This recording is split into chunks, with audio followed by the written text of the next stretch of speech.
పోయి నాకు 2000 సామాన్లు ఇప్పించిన వాడు వద్దానని కూడా నన్ను ఏం చేసింది ఈరోజు ఇంటికి తీసుకొచ్చిన సామాను. మన తర్వాత ఏం చేయాలో తర్వాత విషయం, కానీ అంటే నేను జస్ట్ ఆడ ముక్తలు ఉన్నందుకు అక్కడ తీసుకోపోయారు. అంటే టైమింగ్స్ వాళ్ళు గ్రూప్ చేసి అది దాని గురించి ఇప్పుడు ఏం చెప్తున్నట్టే, నేను ఇంటికి వచ్చేవారు బస్సు ఎక్కినో లేదో మొత్తం దాటిన లేదో గ్రూప్ అయిపోయింది. ఆ గ్రూప్లో నేను ఉండా. అంటే వాళ్ళు ఎట్లా సద్వినియోగం చేసుకుంటారు చూడండి, మార్కెట్ సిస్టమ్ డెవలప్మెంట్ కోసం కదా. ఇప్పుడు ఏం చేస్తా అంటే మనకు వాట్సాప్ గ్రూప్ పెట్టుకొని మీరు వాట్సాప్ గ్రూప్లో మీరు చదువుతున్నట్టు నాకు తెలియాలి. అర్థమైందా?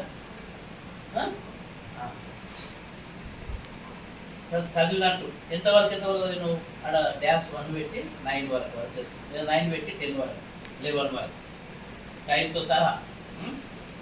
కొంచెం ఈ చిన్న పనే ట్రిక్స్ చేయాలి తప్పదు. ఎందుకంటే ఇది చదువుకోవాలి, అది చదువుకోవాలి, రెండు సమానంగా